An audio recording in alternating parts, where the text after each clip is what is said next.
Нурлан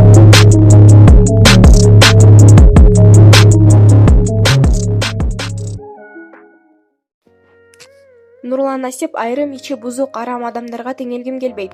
Эстрада ырчысы Нурлан Насип интернетте маданият өкүлдөрүнө ар кандай сын пикир жазып жаткандарга өз оюн айтып, күйөрмандарын ушундай кырдаалда сабырдуу болууга чакырды. Буйруса баары жакшы болот деп ишенем.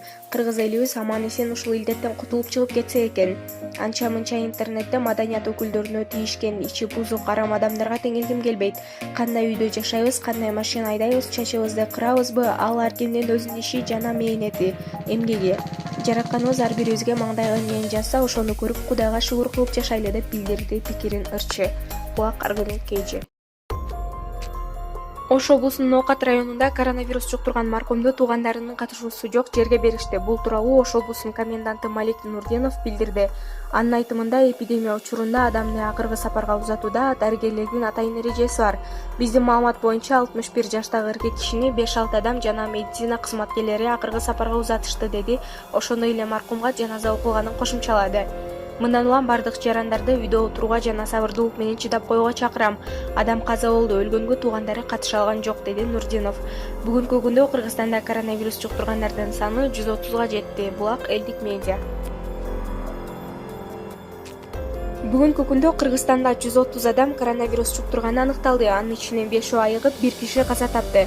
Соңку бир күндө коронавирус жуктурган 14 адамдын 4-өө чет өлкөдөн келген. Бул туурасында Саламаттык сактоо министри Сабыржан Абдыкаримов брифинг учурунда билдирди.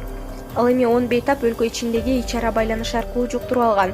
Аймактар боюнча алганда Жалал Абад облусунда 5, Жалал Абад шаарында 2, Бишкек шаарында 6, ал эми Чүй облусунда 1 учур катталган.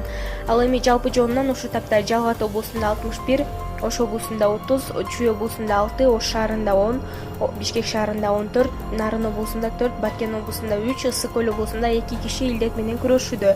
Бейтаптардын ичинен 72 аял, 58 эркек. Булак чындык KG. Кытайда коронавирус кайрадан жайылууда, 7 адам каза болду. Өткөн бир суткада Кытайда 1600 киши коронавирусту жуктурду. Бул жагдай Кытай коронавирусту жеңдиктеген аз күндөн тынуудан соң кайра жанданды. Бул боюнча Украинанын башкы санитардык врачы Виктор Ляшко онлайн брифингде билдирди. Ал өз сөзүндө тилекке каршы өткөн бир сутка ичинде Кытайда 1600 киши коронавируска чалдыкты. 7 каза болду. Ага чейин Кытай илдетти жеңдиктешкен деп айтканын Украинанын Делоа сайты жазды. Акыркы жумада Кытайда 500 кинотеатр ачылып, метро ишканалар иштеп баштаган. Булак Фабула пресс.